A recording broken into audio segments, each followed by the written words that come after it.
Land titling act ఒరిజినల్గా అది భూముల డిజిటలైజేషన్ అసలు ఇది. దాన్ని ఖచ్చితంగా 6 కోట్ల మందికి ఏడాది చేయాలని నిర్ణయించుకున్నారు. ఇప్పుడు ఏదైతే బాబు సర్కార్కి ఇది ఒక ఉపయోగం కూడా, అవసరం కూడా, పేరు మార్చి వేరేది పెట్టాలి.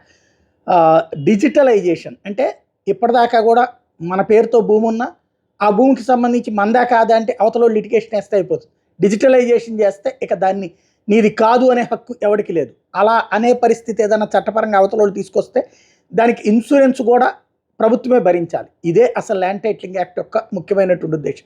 దానికోసం ఎక్కడికక్కడ ట్రిబ్యునల్స్ ఏర్పాటు చేయడం కానీ ఇదంతా కూడా ఇదే నీతి ఆయోగ్ సూచించింది. ఇప్పుడు కేంద్ర ప్రభుత్వం 6 కోట్ల మంది రైతుల భూముల డిజిటలైజేషన్ అన్నటువంటి కాన్సెప్ట్ని ప్రధానంగా తీసుకొచ్చింది. తద్వారా ఖచ్చితంగా వివిధ రాష్ట్రాలు దాన్ని ముందుకు తీసుకెళ్ళాలి. మరి ఆంధ్రప్రదేశ్ వదిలేస్తుంది అంటే రైతుల జీవితానికి, రైతులే కాదు భూమి కొనుక్కున్న ప్రతి ఒక్కరికి అదొక హక్కు, పర్మనెంట్ సొల్యూషన్. ఆ సొల్యూషన్ వద్దంటుందా లేదా కొత్త మార్గంలో ఏమైనా చేస్తుందా చూడాలి.